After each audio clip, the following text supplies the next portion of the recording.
Hello pong muli mga kababayan, mga katambay. Nagbabalik po inyong lingkod, si Kamanong po.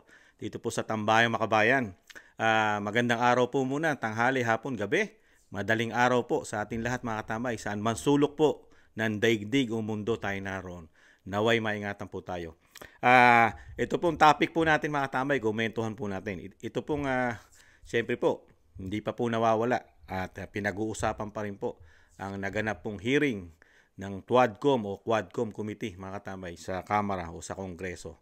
At ito pong napakaganda rin po pag-usapan ito dahil po talagang gigil na gigil po ang grupo na ito lalo po sa war on drugs at sinasabi pong masama ang ginawa ni dating Pangulong Duterte at hindi po ito nakatulong sa bansa bagkus ay nakasama pa mga katambay dahil po sa kanyang pagsugpo o pag-stop ng droga sa ating bansa ng 6 na taon. Ito pong pag-usapan natin na isa pong advocate po ito na sinasabi po mga human rights at talagang ibang klase po ito kung makabanat po nung hearing kay dating Pangulong Duterte. Pakinggan po natin itong abogado na ito na si Attorney Cristina Conti. Talagang ito po tumatakbo rin po yata ito sa ilalim po ng party list ng Akbayan mga katambay. Alam naman po natin na Akbayan, ang Makabayan Bloc, talagang hindi po nakakatulong yata sa gobyerno. Bagkus, lumalaban pa po yata ang kanilang layunin sa gobyerno. Di po ba? At ano pa ang mahihita po ng isang Duterte, ng dating Pangulong Duterte sa mga ito? Talagang napakahabang panahon, mahigit 6 na taon, at nung panahon pa na siya ay mayor, talagang kalaban na po siya ng mga kaliwang grupo, ang dating Pangulong Duterte. Pero ito po yata ay sumusuporta sa grupo po ng Yumaong Joma Season yata mga katambay. Umpisahan na po natin mga katambay at komentuhan po natin. Ito po yung pahayag niya na talagang napakadindi po ng kanyang pahayag na talagang pinagbibintangan niya na kailangan managot dahil po dito sa ano daw ng yung crimes against humanity mga katambay. Matindi po no. Ito po mga katambay, pakinggan po natin. We are here as lawyers, advocates, and supporters of victims of extrajudicial killings during the time of President Rodrigo Duterte. We charge him as liable for crimes, the most heinous of which would be crimes against humanity in the acts of murder and other inhumane acts. And these acts would include illegal and wanton arrests and detention, torture, harassment, violations of the right against self-incrimination, and most critically, violation of the right against due process. He is liable under the principle of command responsibility as the most senior leader, as the commander and the superior authority over police and other state security forces. He is liable for conspiracy because of the institution of a state policy to neutralize, negate whomever he identified as so-called quote-unquote enemies of the state under the guise of anti-drugs, anti-criminality, and anti-insurgency campaigns. He is liable as a principal by inducement or a principal by indispensable cooperation, having ensured that these killings and these crimes are committed with horrifying impunity. Your Honor, kasama ko po ngayon ang mga parang sinakluban ng langit at lupa noong panahon na yon. Pero ililinaw po namin na hindi po kami sasama, hindi po namin susundin yung imbitasyon ni Presidente Duterte na sumama sa kanya sa impyerno. Dito lang po kami sa mundong ibabaw para po ipaglaban ang katarungan. Your Honor, please. Mga tama, in-stop na siya dahil nga pati impyerno binanggit niya na. Ang tanong ko lang po, halos lahat po, di ba mga kababayan, napanood natin to halos lahat ibinintang niya na. Lahat po ng napakasama na pagpatay na sinasangkot po na bawal, masama, yung crime against humanity na sinasabi ng isang abogado. At ito'y concern po sa mga namatay po, lalo po sa war on drugs na karamihan po tumangkilik po sa masamang bisyo at ginawang hanap buhay ang droga, mga katambay. Ibang klase po, no? Sa dami po ng pinaratang at binintang niya sa loob ng 6 na taon at hindi na po Pangulo ang dating Pangulong Duterte, magtatatlong taon na. Bali, tumapatak na po ng 9 na taon. Hanggang ngayon po, ano ang sinasabi ng dating Pangulong Duterte?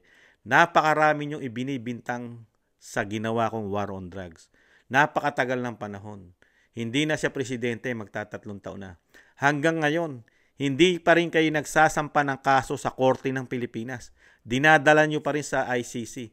Nahandyan ang korte. Iniintay na ni dating Pangulong Duterte ang kaso na sinasabi nyo, lahat na lang halos ibinintang nyo sa kanya. Na sinasabi nyo napakasama niyang presidente na hindi niya pinoteksyonan ang mga Pilipino lalo sa kumakalat na illegal na droga sa buong bansa. Diba? Napakagaling nyo pong attorney. Napakagaling na attorney po yata nito, ni si Attorney Cristina Conti. Kasama po sila Attorney Columinares, si Attorney De Lima, si Attorney Jokno, at marami pang attorney na lumalaban po at sinasabi po na masama at napakasama. Crimes against humanity ang ginawa. Halos EJK, extrajudicial killing, ang ginawa ng dating Pangulong Duterte. Sa galing at napakagagaling na abogado nito. Pero wala tayong nababalitang nagsasampa o sinasampa sa korte at pinag-uusapan na sa korte yung kanilang mga ibinibintang na masama na ginawa ng dating Pangulong Duterte. Na kaya naman niya po. Kaya niyang ipagtanggol ang kanyang sarili sa korte. Bakit dinadala po sa Senado, sa Kongreso at sa mga media? Bakit doon po reklamo ang isang attorney at marami pang grupo? Grupo ni Trillanes, grupo ni De Lima, grupo ni Jokno, grupo ng makakaliwang grupo. Halos lahat ng makakaliwang grupo against sa ginawa ni dating Pangulong Duterte. Wala naman tayo asahan dyan. Talaga naman against sa lahat yan, basta Duterte. Di mo ba?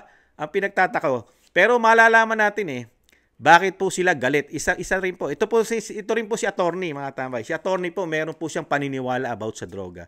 Kaya po siguro galit siya sa war on drugs. Kasi iba po yung advocate at paniniwala ng attorney ni Cristina Conti about po sa droga. Iba po paniniwala niya, mga katambay. Iba sa kanya ang droga. Hindi po ang droga ay masamang bisyo na ang side effect nito ay masama. Pag ikaw ay nalulong sa droga at lagi mong ginagamit, iba po ang side effect. Pero pagdating po kay attorney, iba po ang paniniwala po ni attorney sa droga. Ito po, ano ko lang po, set up ko lang. Painggan po natin, mga kababayan. Ano ko lang po. Iba paniniwala ni attorney.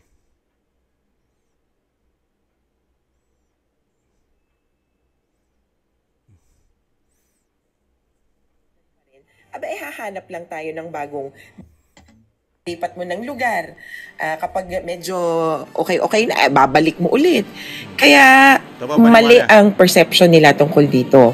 At pangalawa, ito yung siguro mas importante bang pang-aralin tungkol sa drug policy. Bakit nga ba may droga? At hindi ko naman sinasabi na tama ito, pero dito sa Pilipinas at sa kalakhan ng mga komunidad na medyo nahihirapan sa buhay, merong silbi ang shabu. Sabihin na natin, itong illegal na droga, ito ay para makapagtrabaho. Wow! Nakakapagpahaba yata ng performance, nakakapagpagising sa mga inaantok ito. Kaya mga driver na mahabang drive nila ay ginagamit, mga ganon. Oo, yung mga kailangang tumagal na hanggang gabi na nagtatrabaho pa rin. Sabi nila kahit paano, nakakatulong ito, parang performance enhancer. Kailangan silipin yung bakit ba kailangan ng droga. Yes. At hindi ako papayag na sasabihin nila, wala lang mga walang magawa at gusto lang maghit-hit. May pere.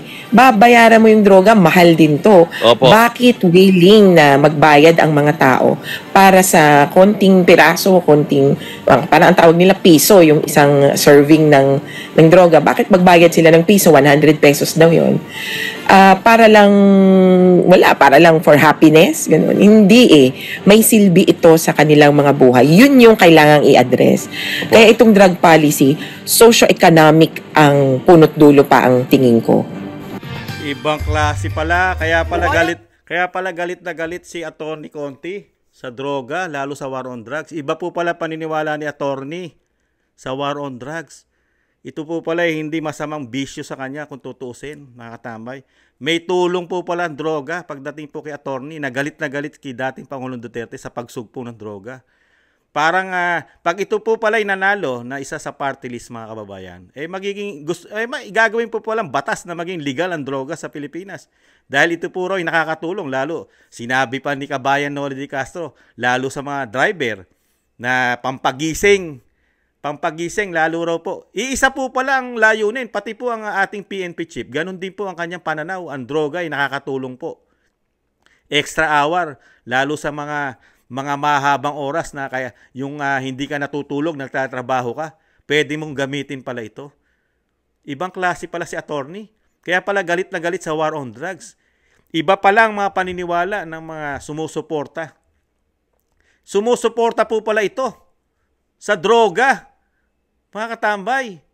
At talagang tama ang sinabi ni Pangulong Duterte. Narco politics, halos lahat gumagamit na ng droga pala sa ating bansa.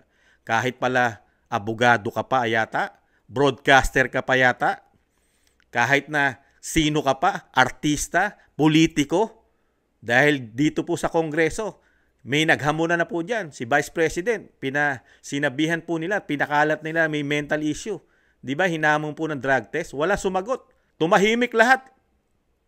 Laganap na pala, mga tambay, dahil yung mismo na talagang tumutuliksa sa dating Pangulong Duterte, dahil mismong ito, gustong-gustong dalhin ang issue sa ICC. Itong si Attorney Cristina Conti, mga katambay. Ibang klase, no? Pero pakinggan pa natin yung about no sa kinakaso niya. Kasi yung pinagbibintangan niya rin kay dating Pangulong Duterte, dahil isa siyang abogado, titingnan din natin yung sagot ng abogado about dito sa pinagbibintang na sobra at napakaraming nilabag na batas at kasalanan ni dating Pangulong Duterte, lalong-lalo sa sinasabing crime against humanity at kung ano-ano pa ang pinagsasabi ni Attorney Conti para po sa sinasabing sobrang sama ng isang dating Presidente Duterte. Pasagutin po din natin ng isang abogado kung ano po ang talagang kahulugan o ibig sabihin ng crimes against humanity. Ito po, pakinggan po natin si Attorney Roque. Si Attorney Roque po, international lawyer po ito, mga tambay. Magaling na abogado po to, international lawyer. Pakinggan po natin siya. Ang hindi nila naintindihan, bago kasi itong crimes against humanity. Hindi to ordinary murder. Okay. Kaya nga natatawa ko yung Luis Tron na nagmamagaling, tinatanong yung mga iba't ibang klaseng principal. Hindi po sa pagiging principal ang prosecution ng crimes against humanity. By definition po, ang crimes against humanity is either widespread or systematic, targeting of civilians, at tinatarget mo sila dahil sila ay civilian. Yep. So dun sa definition pa lang, napakahirap naman na maging crimes against humanity itong mga namatay sa war on drugs kasi hindi naman sila tinarget dahil sila ay civilian. Tinarget sila dahil ito ay kabahagi na isang national police action against drugs. At alam nyo, ang buong daigdig naman po ay committed din para doon sa gera laban sa droga. Hindi lang po yan sa Pilipinas. In fact, merong isang international organization na nandyan po sa UN headquarters sa Vienna, Austria. Yung drugs, UN drugs body na siyang nag-uugnay, nagtutugma-tugma at nagsasama-sama, naghuhimok sa mga bansa na makipag-cooperate sa isa't isa. Ayan, di ba naliwanagan po natin yung crimes against humanity, bago po ito. At ito po, hindi daw po nangangahulugan ito na ito po ay kumikitil na labag sa batas. Di po ba? Maliwanag po sinabi niya dahil nga po ito naging pulisiya ng gobyerno dahil laban sa droga, kakatulong ang kapulisan. Dahil nga kailangan sugpuin. At hindi lang po Pilipinas ang gumawa nito. Meron po mga bansa pa na nabanggit si Atty. Roque, bandang Europa. Di po ba? Ginagawa po talaga ito ng Estado, lalo po ng gobyerno. Kung talagang kailangan na pong gawin at wala pong inilabag na batas dito ang dating Pangulong Duterte. Di po ba? At hindi po nangangahulugan na yung ginawa nilang war on drugs, ang kinikitil mo ay mga ordinaryong tao. Dahil nga ang gobyerno natin nagdeklara dahil nga sa droga. At hindi po ito basta-basta ginawa ng gobyerno, nag-warning pa. At ito po ang kanyang kampanya. Naging kampanya po kasi ito, kaya nga po nanalo ang dating Pangulong Duterte, real talk.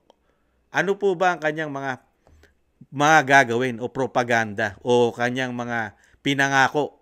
Ano po ba mga promises niya nung siya'y nangangampanya? Di po ba isa ito? Pugsain ang salot na droga. Kaya nga may warning na siya. Nangangampanya pa lang siya. Lagi niyang sinasabi sa kanyang campaign, di ba? Lahat ng speech niya kasama ang illegal na droga, susugpuin niya ng 6 na buwan pa nga, 6 months. Kaya ito po, hindi po ito kinabukasan ginawa na. Hindi po. Matagal po siyang nag-warning. Di ba? Bago pa lang siya nangampanya. Di po ba? Nagwa-warning na siya. Umalis kayo riyan. Magkakaroon ng war on drugs. Pupugsain niya yan. Yung droga na yan, lahat halos na yan. Kaya nga nagtakbuhan di ba? Nagtakbuhan ng malalaking isda. At yung sinasabi po ng mga detractors po ng Duterte, na bakit daw yung maliliit lang ang nahuhuli. Di po ba meron mga malalaking tao, may nakulong pa, may mga mayor, may mga general sa sangkot. At yung sinasabi po ng mga talagang high profile, di po marami pong nakulong ng mga Chinese nasa Muntinlupa, yung iba nga naggagawaan pa sila ngayon doon, di ba? Ayon na mismo sa PNP at sa DILG secretary, talamak na pati yung mga high profile drug lord na nasa Muntinlupa. Nahando na naman ang talamak na droga ngayon sa ating bansa, lalo sa Muntinlupa. Di po ba? Kaya nga yung pinaghirapan ni DJ Bantag at ni dating Pangulong Duterte na linisin ng Muntinlupa, di ba ngayon laganap na naman? Aminado po sila. Aminado ang DILG, Secretary, ang DOJ, ang Kapulisan. Sobra po laganap ngayon. Ganyan po ba nung nag-war on drugs? Di po ba hindi? Na-stop po yan. Tumino ang ating kulungan. Lahat ng kulungan natin tumino. Di po ba? Kaya yung sinasabi po na napakarami pong bintang na nilabag ng batas ang dating Pangulong Duterte. Ayon na rin po sa abogado. Abogado yung nagbintang, si Attorney Conti, at sinagot din siya ni Attorney Roque na hindi po labag ang ginawa ni dating Pangulong Duterte. Yung sinasabing crime against humanity at kung ano-ano pa. Kasi talagang magkakaroon po ng damage pagka nagkaroon ng war on drugs. Di ba? Yung sinasabi nga ni dating Pangulong Duterte, hindi kontrolado ng pulis, lalo kung nanlaban ang mga suspect. Dahil may makaramihan dyan, mayroong kargada, lalo pag lulong ka na at bangag ka na. Ayaw mo na magpahuli. Di ba? Yung iba dyan pumuputok. Pag putok kasi niyan, hindi mo na alam kung saan tatama yung bala. At yung sinasabi rin ni dating Pangulong Duterte, kasi napakaraming pulis na tumangkilik po sa droga, real talk. Mismo mga kapulisan po ang naglinis po ng mga sarili-sarili nila. Kaya po, hindi po lahat kasi ang sinasabi po natin, nakasalanan ni dating Pangulong Duterte. Dahil mismo mga pulis, di ba sila rin kasi sangkot. Di ba nililinis nila. Kaya pumapatay din yung mga pulis na sangkot, mga eskalawa, ginawang hanap buhay po ang droga. Sila rin po mismo yun. Kaya nga po na-stop po yun, di ba? Nung malaman po ng dating Pangulong Duterte, yung mismo na mga pulis, di ba? Inayos niya ang sangay ng PNP, yung mga eskalawag, yung mga ninja cop na tumatangkilik sa droga. Di po ba? Nalinis nila. Kaya nga po, napakarami pong nalinis sa PNP noong mga panahon na yon. Di po ba? Dahil marami pong nagpapatotoo ron. Meron po ako isang in-upload doon, mga katambay, na talagang sa Senate hearing, inamin niya po na talagang ang nagbebenta o sinasabing kinukunan po nila ng supply ay mismo ang mga pulis. Di ba? Kaya po ngayon, nagbalikan po ang droga ngayon. Sa tingin niyo po, hindi gagawin ng kapulisan po yan, mga kababayan, yung droga, dahil bumalik na naman po sila. Ito po, pakinggan po natin sa Senate hearing kung paano po nila kung paano po nilinis ni dating Pangulong Duterte pati po ang sangay ng kapulisan. Pero ngayon, ang PNP general natin, si General Marbil, naniniwala po ang droga ay katulad po ng paniniwala ni Attorney Conti na ito po ay nakakatulong at meron pong tulong sa Pilipino, lalo po sa mga sinasabing night shift, lalo yung mga driver, mga tambay. At syempre, malaking tulong din po pala ito sa mga rebelde. Dahil nga gising na gising ka. Kaya pala ayaw nilang mawala ang droga. Magagamit pampalakas ng loob. Matapang. Lagi kang gising. Kaya pala sumusuporta sila sa droga pala.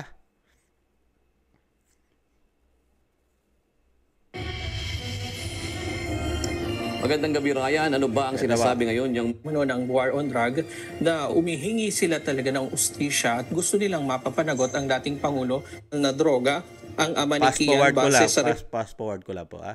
Tingnan natin. Hanapin ko lang. Nawala yata yung salita.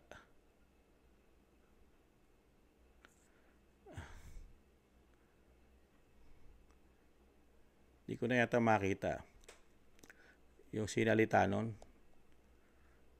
Saan ba yun? Yung nagsalita. Tingnan natin to Magandang gabi, Ryan. Ano ba ang sinasabi ngayon yung mga o sinasabing biktima ng war on drugs? Yun nga, Jude, kanina nakausap din natin doon sa rally pa lang dito sa labas. Yung mga kaanak nung iba sa mga... Fast forward nga natin. Tingnan natin.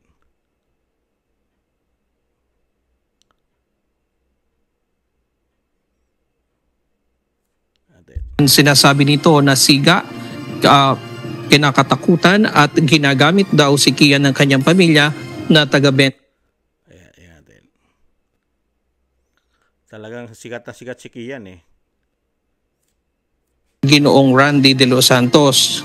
Pero giniit nito na sangkot sa illegal na droga ang ama ni Kian base sa report ng mga pulis. Isa pang nagpakilalang biktima na si Cristina Gonzalez na asawa ng napatay na drug suspect ang humarap sa pagdinig sa Senado. Inabi nito na nagbebenta sila ng droga bago pa man ang war on drugs ng Administrasyong Duterte.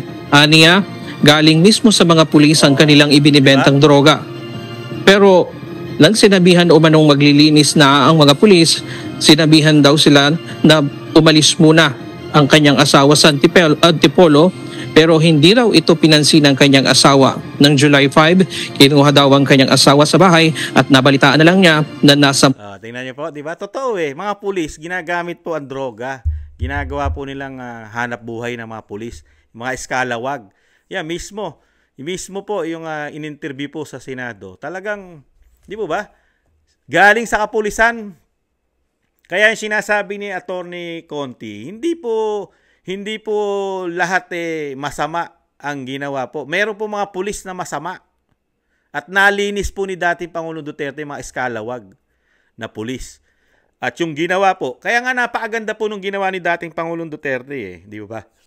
Excuse me po, yung war on drugs. Kasi lahat po nabunyag, pati po mga kapulisan na ginagamit po at gumagamit ng droga. Di po ba napakaraming nahuli na gumagamit ng droga dahil nga po sa mga drug test? Natatandaan niyo po yun, di ba? Kaya nga mga natanggal sa serbisyo, napakarami pong nasibak sa serbisyo. Di ba? Yung iba nagparehab, pinarehab po yung ibang pulis na lulo na gumagamit ng droga. Kaya nga po nagbalik ang tiwala ng Pilipino sa mga kapulisan dahil nga po nalinis ito. Di po ba? Kaya yung sinasabi nga po, yung droga, talamak na talamak po ito nung panahon ni Pinoy at ng Secretary Laila De Lima ng DOJ. Kaya nga pati kulungan, di ba, naging bentahan o sinasabing pinagkukunan ng malaking asset na pera dahil may gawa ng droga. Pero ito nga yung sinasabi nga natin, ipinarinig po natin na talagang talamak at laganap ang droga sa buong bansa. Panahon pa po ni Pinoy. Dating Pangulong Duterte lang talaga na-stop at napakalaki po ng bilang at porsyento at napakaraming Pilipino na nagbalik loob, nagparehab. Pero sa kabila nun, itong mga tumutuliksa, yung mga tumutuliksa po ngayon, lalo po sa pangunguna po ni Attorney Conti, ni Attorney Cristina Conti, na naniniwala pala na ang droga ay hindi salot. Ang droga po pala ay meron pong magandang benepisyo ayon po kay Attorney Conti na talagang galit na galit at gustong-gusto pong ipakulong o ipahuli sa ICC ang dating Pangulong Duterte. Ibig sabihin pala, ang ICC pala, ano rin po pala, pro-droga po pala pagka ganon. Pagka kinampihan po ng ICC ang mga ibinintang po ng isang abogado na si Attorney Cristina Conti, pro-drugs pala. tumatangkilik pala sa droga ang ICC, mga katambay. Pagka ganito po, ang mangyayari po sa bayan natin, talagang hindi po tayo malalayo pala sa ibang bansa. Na talagang kulang na lang sabihin ng isang Cristina Conti ni attorney na maging illegal na, maging legal na ang droga sa bansa, mga katambay. Gawin na po ito dahil may benepisyo. Droga. Samantalang sa Amerika, hindi pa nagiging legal ang droga. Mga katambay, hirap pa rin po sila. Hirap pa rin sila sugpuin ng droga. Di ba? Ang nagiging legal lang doon, dahil nga ginagamit na nila ng medisina, meron po mga state sa Amerika na legal ang marijuana. Marijuana. Pero hindi droga, mga katambay. Ang gusto pa yata pala mangyari at ginagawa pong, ang nangyayari po pala, kasi ang marijuana, di ba nagagamit po sa ospital yan, as in medisina. Parang ang pinatutukuyan po yata ng isang attorney Conti, ni attorney Cristina Conti, ang droga parang marijuana. Walang side effect. Ang marijuana nga, pag sumobra ka sa gamit, may side effect . Di ba lahat ng sobra, bawal.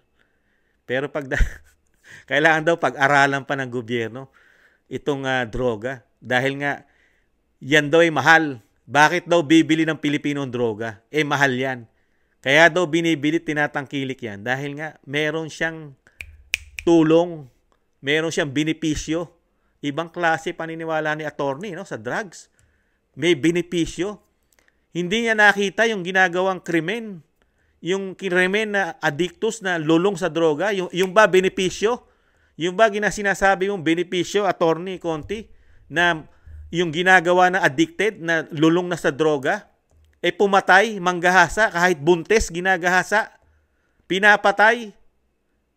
Hiyang-hiya naman kami sa iyo, attorney. At minasama mo yung ginawa ni dating Pangulong Duterte na mga anak namin na naprotektahan. Lalo sa aming mga barangay. Karamihan pa, binibigyan kami ng perwisyo. Pagka minalas-malas, pati mga anak namin, napapahamak. Lalo yung mga kababaihan. Di po ba? Pagka bangag na itong mga ito.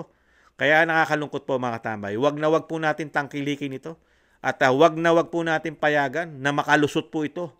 Itong mga ito. Naturingan bayan. Hindi mo, mga pinaglalaban nila, yung mga isinusulong nila, akbayan. Nakakahiya. Akbayan. Pero mas pro karon, mas sinusuportahan mo yung mga gumagawa ng masama. Mga addictus. Wala kaming narinig sa iyo, attorney, na pinoprotektahan mo rin ang mga biktima. Ang biniktima ng mga kriminal, lalo lulong sa droga.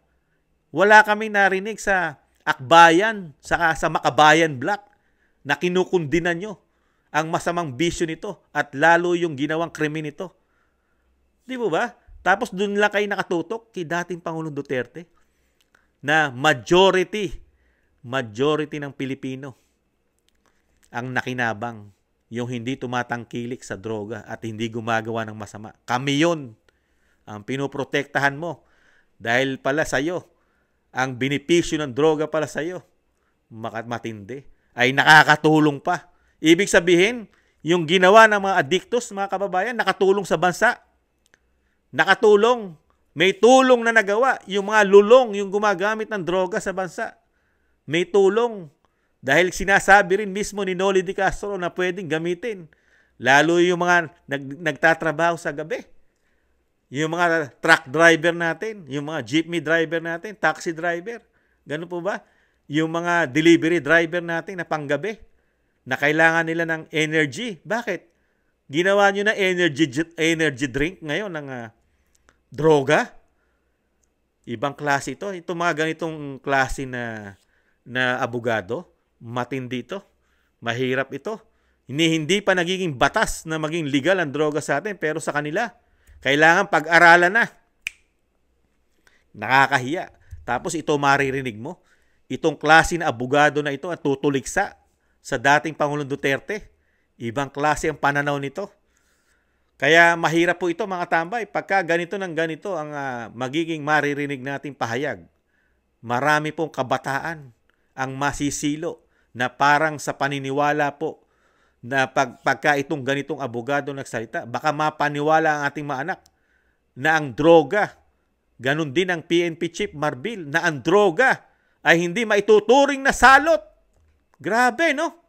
Dahil ito ay may tulong, makakatulong pa, na dapat pag-aralan. Nakakagulat po mga tambay. Nakakainit ng ulo.